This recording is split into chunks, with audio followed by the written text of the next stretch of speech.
Last night was obviously a big night in Seattle sports, so how do we plan on keeping the party going? By answering some baseball questions, of course. Colby, hit it.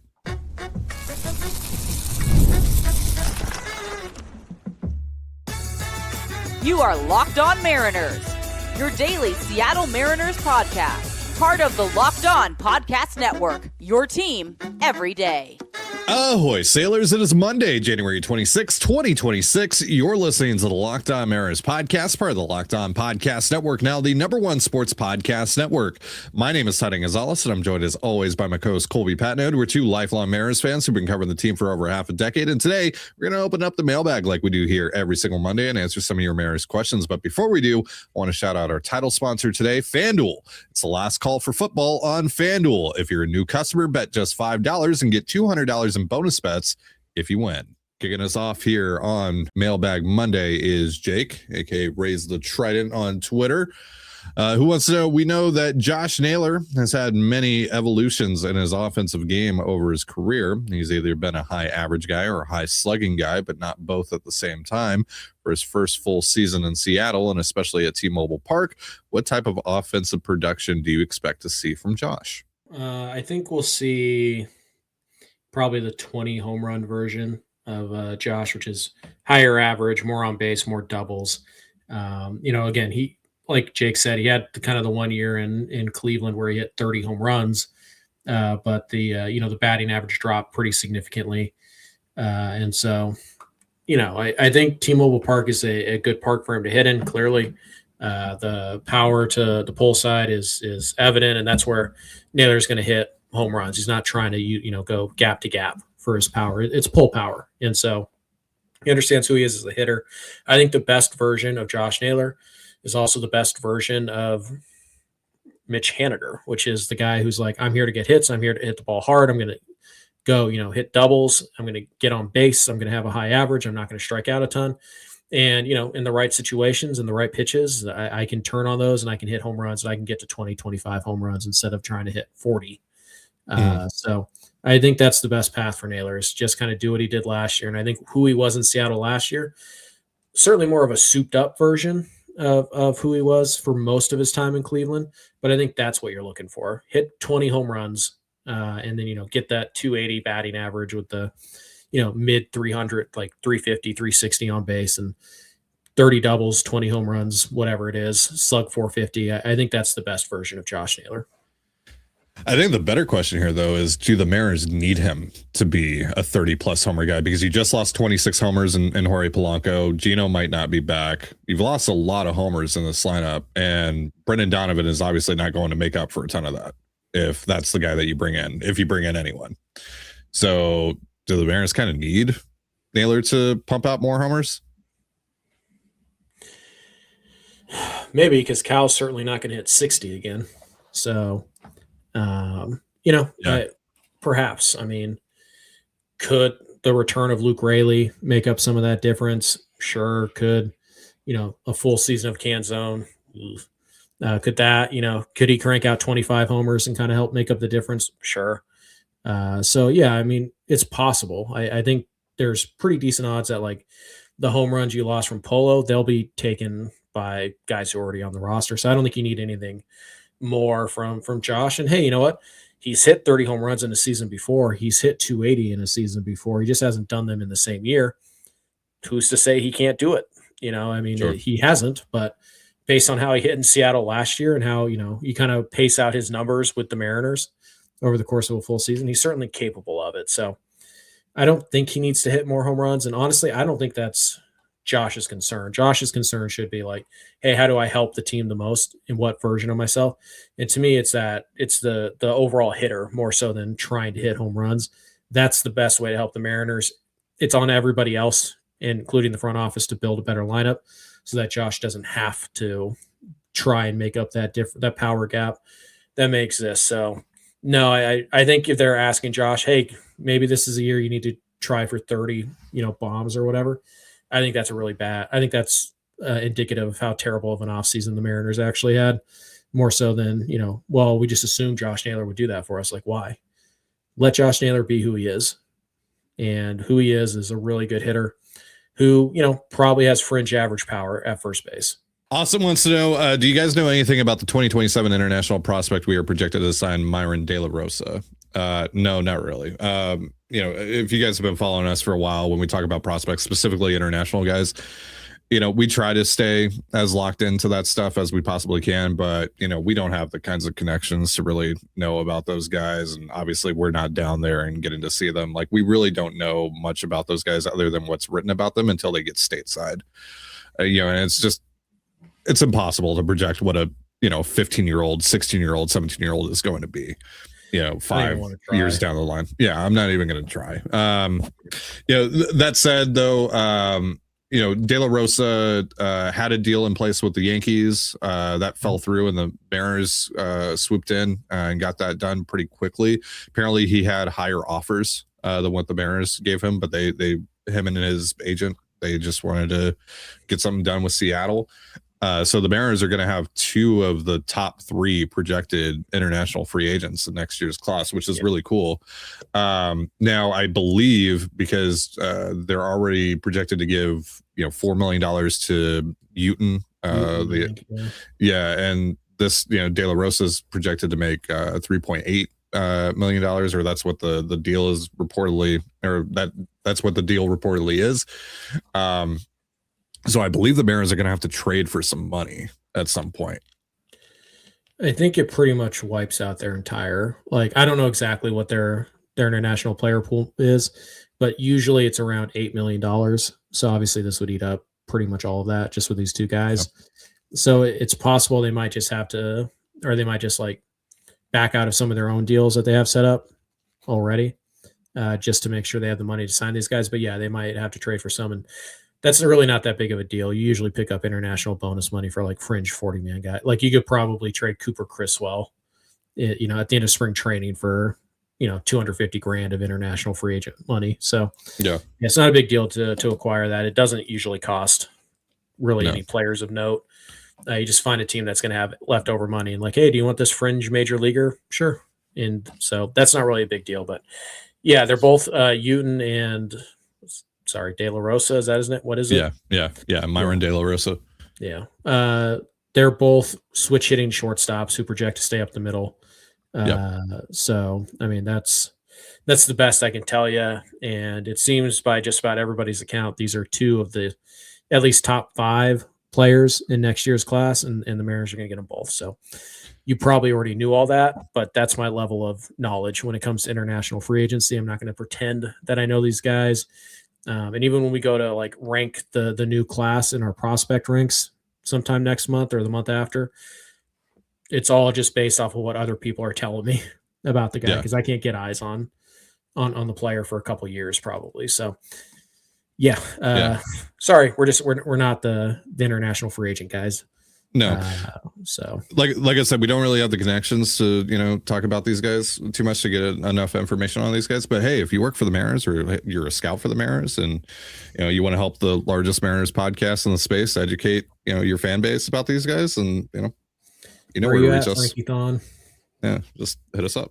We will answer more of your questions in just a moment. But first, a reminder, this episode of the Locked On Mariners podcast is brought to you by FanDuel and the Space Needle.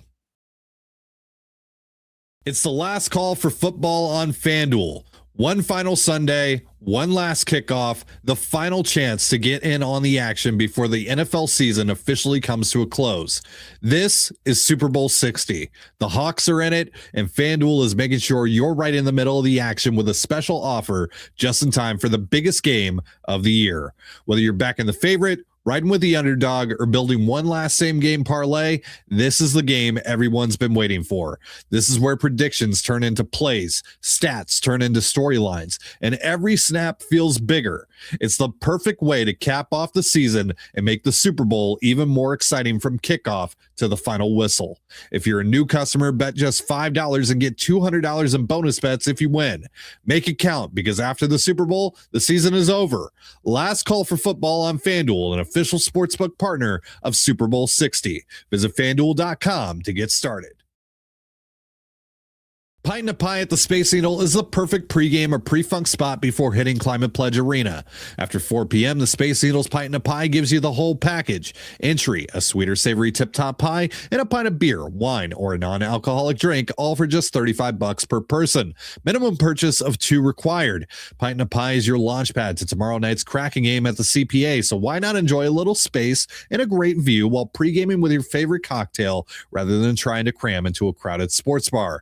Toast the home team, then roll into Climate Pledge with the best pregame story in all of Seattle. Whether it's a date night, friend night, or you're just here for the deal of it all, come take your place on the horizon for only $35 per person. Limited time offer, 21 plus only, ID required. Get tickets at spaceneedle.com. Minimum 2 required. And you're listening to the Locked On Mariners podcast, part of the Locked On Podcast Network, your team every day. Thank you so much for making us your first listen for all things Mariners. And also thank you for making Locked On the #1 sports podcast network. You already live your team every day. Now take it up a level and go ad free. Join the Everydayer Club today and get Locked On Mariners with no interruptions, members only Discord access, and more, all for just $5 a month or $50 a year. Go to lockedonmariners.supercast.com or check the link in the show notes to learn more. Our next question here on Mailbag Monday comes from Aiden over on our Discord. What current Mariners prospects have the opportunity to improve their trade value most by this year's trade deadline? I think Felman Celestin is that's the first guy that came to mind as well. Yeah. He hasn't really stayed on the field, and he hasn't been bad, but he hasn't exactly lived up to the hype. Like, he's still a solid, I would say, fringe top 100 prospect. I think Keith Law had him in his top 100 today. He missed Baseball Americas, I believe. Kylie McDaniel's getting his out soon, sometime early this week. Pipeline will come out with their list, Pipeline did come out with their list. It's one of those things where it's like, I think he's a fringe top 100 guy. If he can stay healthy, perform at high A. Did he finish the year at high A? I think. Yeah. I think he finished the year in Everett. So if he can, have a solid productive year at high A, if he can hit the ball with a little more authority, that would be great. And if he could stay on the field, I think that would help quite a bit. So I think Feldman's the guy who jumps out to me as right now probably viewed more as a secondary piece than a headliner in any kind of significant trade, and probably the guy whose stock has fallen the most in recent years, just because he can't really stay on the field. He hasn't stayed on the field, and the batted ball data isn't great. It's a little concerning. Hits the ball on the ground a lot, doesn't hit all that hard frequently. So, but again, he's still putting up some decent numbers for his age. He's only 20, I believe now. Celestin, finally 20 years old. He is. But if he improves the exit velos, gets the ball airborne a little bit more, stays on the field, I think that would go a long way to helping his trade value. Yeah, I think for more like national prospect guys, there was a lot of excitement about what he did in the complex league, and then he disappointed, relative to expectations this past year. I mean, he still posted a 108 WRC plus in low A as a 19-year-old, 285, 349, 384. You would love that slugging to be a lot higher, but overall those numbers are not terrible. It's really just that, he wasn't able to stay on the field. And again, it was a disappointment after, how much he just crushed it down in the complex league. So I think he could take a pretty significant jump, and when we're talking about what players can improve their trade value, we're also talking about just what players can improve their prospect status in general. I would also add, really any of the guys that got drafted last year. Again, we've talked about how the Mariners don't really have much of a middle tier. There's a pretty steep, drop off from their top 12 in their farm system. Now that's going to get a little bit better here with, obviously the international guys that they just signed and the international guys that they're going to sign next year that we just talked about. But also, I think this could be a big year for like Griffin Hughes, who got drafted in the 3rd round last year. Like, if he could actually have a pretty good year, that would start to establish that middle tier in the Mariners farm system, which they really need. Because that helps, finish off trades and all that stuff. And also just, having a deeper farm system is always a good thing. Right. I mean, like, keep in mind, it took less than I guess technically a little more than one full calendar year for them to turn Aiden Smith and Brody Hopkins into Randy Arozarena. Those were 4th and 6th round picks. And then the next summer after they were drafted, they were traded for, an all-star quality player. So, the Mariners are certainly looking for a few guys to do that. And Hughes is a really good, candidate for that. Maybe Dickerson as well. And I do think Durangelo Sanger has an opportunity to raise his stock quite a bit. I mean, I know like a lot of people seem like totally out on Sanger. I'm not quite sure why. He was fine last year, and especially, more than fine if you just look at him as a right-handed pitcher. So we'll see how much he does the switch pitching thing still throughout the year.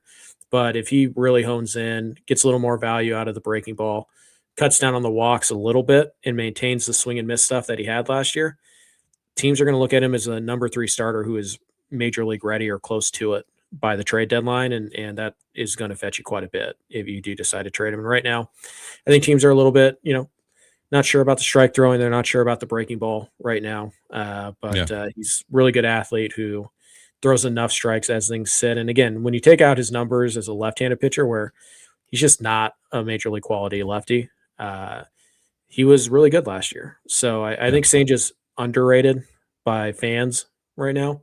I think he'd probably be a headliner if your secondary piece is good. Like I think if Felnin is a secondary piece, then Sanger could be a headliner to a fairly significant trade. So yeah, if he takes those steps by this winter, or by this summer, Sanger could be, top 50-ish prospect and be a guy who lands you, an all-star or maybe even a half a year of like I don't want to say MVP candidate, but like, I don't know, could Sanger headline a Tarek Skubal trade this summer? Maybe. It would take quite a leap to get that far, but you know what I'm talking about. Like that type of player where you're like, wow, they're really going for it and they're trading Sanger. Like, yeah, I think Sanger and Felnin are the 2 guys that jump out immediately. Yeah, another guy that I would throw in there, Teddy McGraw, who seems to be finally healthy. Should be in line for his first full season of pro ball. It's a guy that has a lot of upside, and I think maybe with some trades and some graduations, he could challenge for, top 10 placement in the Mariners farm system by year's end if he doesn't get traded himself.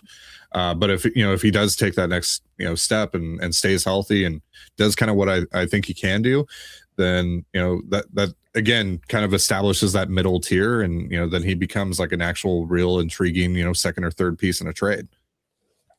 Yeah. One more name to throw in there.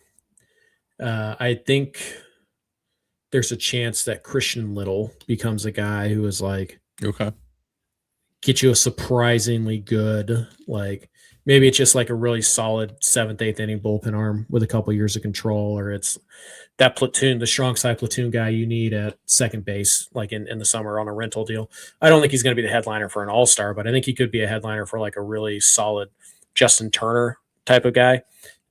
Is Christian Little, who's got a really good fastball and good size. He just kind of needs a breaking ball. And if he finds a breaking ball this year, he's only 22. If he finds a breaking ball, he's going to start the year at Everett. I think he's got a shot to be like one of those guys that we get to our July re-ranks. And even after the draft class comes in, we're going to be like, oh yeah, Christian Little's top 15. But we'll see. He's been a name for a long time in prospect circles, pretty much since he was a teenager. And just hasn't really ever put it all together. And maybe this is the summer he does. And you're listening to the Locked On Mariners podcast, part of the Locked On Podcast Network, your team every day. As always, if you want to hear from me and Colby even more and help support the show, we have a Patreon. It's called Control the Zone, and on there we talk Mariners, we talk Seahawks, the NFC champion Seattle Seahawks, all that good stuff. For more information, go to patreon.com/Control the Zone. Link in the description of this episode. There you can also find the link to our Discord server. Again, that is different than the one that you get access to via the Everydayer Club. This one is for all the stuff that Colby and I do. We also, talked about the Seahawks in there last night.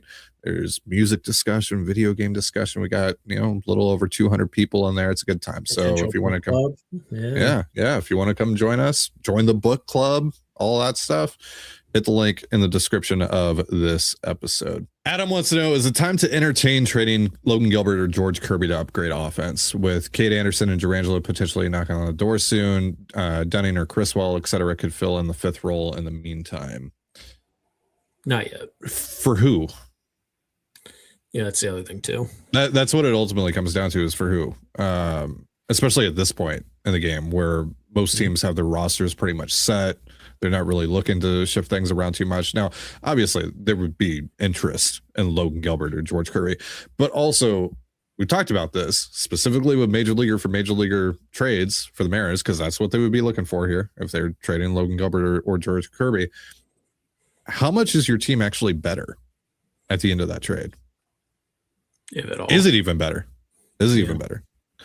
So I don't think that's the route that they should take. I don't think that's a route that they really can take at this point in the offseason. No, I think if you're the Mariners specifically, if you were going to go that route, you needed to do that early so that you had time to kind of like, hey, we got this for Logan.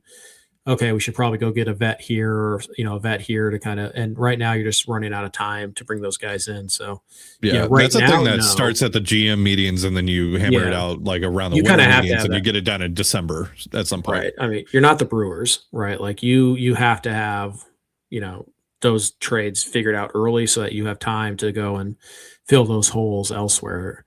And again, especially right now, you're also not the Brewers in the case that Logan has another year. So there's no rush to, you can still, and based on what the Brewers just got for Peralta, yeah, you might as well go with Logan in 2026. And even if you do end up trading him next winter, you kind of know about what you're going to get, give or take. It's pretty good return.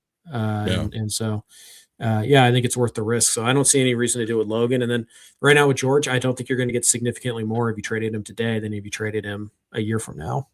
Yeah. Yeah, the obvious key difference between the Brewers and the Mariners. The Brewers running up against the clock. They clearly had no interest in paying Freddie Peralta only $8 million, which is insane.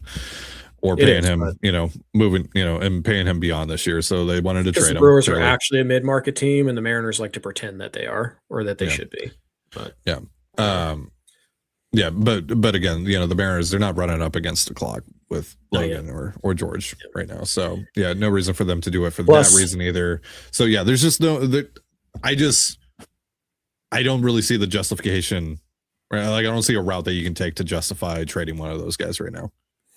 I think next winter is the year you seriously consider it, because again, at that point, you probably have a really good idea whether you can get Logan to sign an extension or not. And if he's not showing any willingness, I think you have to be open to trading him next winter.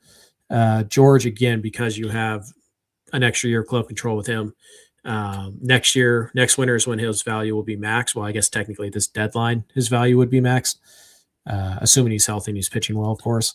But you would hope that you're in the playoff race this summer, and so you're not going to trade him this summer. But I think next winter. And by the way, the idea Cade Anderson and Senja should be ready. I mean, maybe you hope. It's not a bad bet, but it's still a gamble. That Anderson feels a lot more likely than Senja. Right. And so, I don't think this is the right time. I think next winter is the right time to do it. If you're going to do it this winter at all, you needed to do it 2 months ago. If they did it now or in a week or whatever, my reaction would be, oh, they're panicking, and they just did that so they could just do something. Yeah. So again, based on what Peralta just got, I'm more than comfortable hanging on to Logan Gilbert, trying to get an extension done.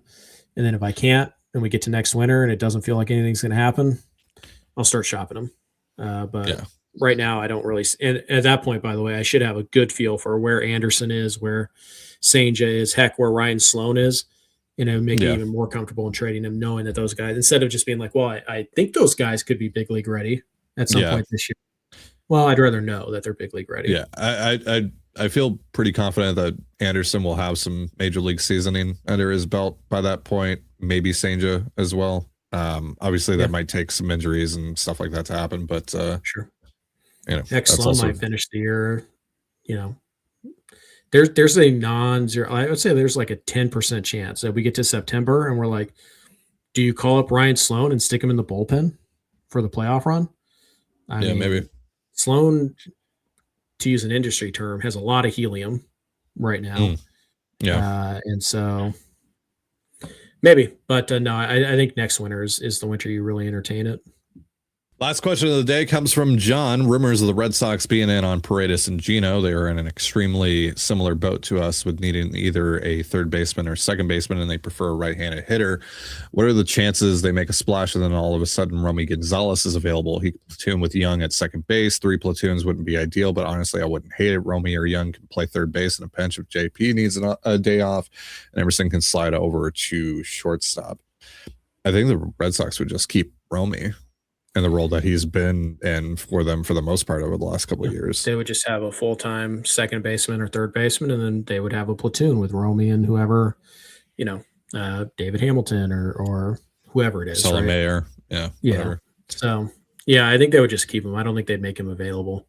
Also, if you're the Mariners and you're just kind of looking for I need a guy who is okay against lefties and can handle an infield position and pairs well with one of my young guys, you could just sign Urias for $3.5 million and at least have some kind of safety net there. Ramon, that is right. Not yes. Luis. I guess Luis is a free agent too, but Ramon is who I'm talking. I don't think they'll go down the Luis route again. No. Although at this point I might take it. Definitely above the Leote line. By the way, we should have a channel in the Discord that's just terms that we a glossary of our terms. We should explain the Leote line to the people watching real quick. The Leote line for Leote Taveras is a line that we use to determine if an acquisition is actually worth doing an emergency podcast for or not. Yeah. Andrew Kisner did not cross the Leote line. Although now I kind of regret that it didn't. Based on the lack of activity. Ref Snyder did cross the Leote line. Yeah. You don't have to cross, you have to meet the line or be above it. And the Dane Dunning and the Cooper Criswell did not quite hit the Leote line. But to answer your question about Romy Gonzalez, I don't think they're trading him. I don't think the Red Sox would trade him. I think he would just go back into the role that he's been serving in for the last couple of years with the Red Sox, and that'll be about it. I like him though. If he is available, I would love for the Mariners to stiff around on that. But I just don't. The Leote line. Definitely above the Leote line. Yeah, Romy Gonzalez, really good player in 2025. So is David Hamilton. He's not a good player, but he's above the Leote line. Again, the Leote line, by the way, it moves up and down based on recent activity. Yeah. So, yeah. It doesn't go as low as Criswell, but it's getting there. It's getting there. Yeah, fringe 40-man moves don't count, and then minor league deals don't really count. Unless it's I guess if Ty France or Paul Sewald signed a minor league deal, we would probably do, just because they have name recognition. Sure. But, by the way, let's get Paul done. Where's Tom Murphy on the minor league deal? Right. Sad. Let's get some of this stuff done. All right, that is going to do it for our show. Thank you so much for joining us here on the Locked On Mariners podcast, part of the Locked On Podcast Network, your team every day. And once again, if you never miss an episode, it's time to make it official. Join the Locked On Everyday Club and get ad-free audio, access to our members-only Discord, and more, all built for our most loyal fans. Colby Patnode, I'm Titan Gonzalez. Be sure to give us a follow on Twitter at @LO_Mariners. You can follow me at Titan Gonzalez. Colby at CPAT11, that's CPAT11. We're also on Blue Sky. You can follow me at TDG, Colby at MLB Colby, and the show at Locked On Mariners. You can also find us on Instagram at Locked On Mariners. Have yourself a beautiful baseball day, and we'll see you next time. Peace.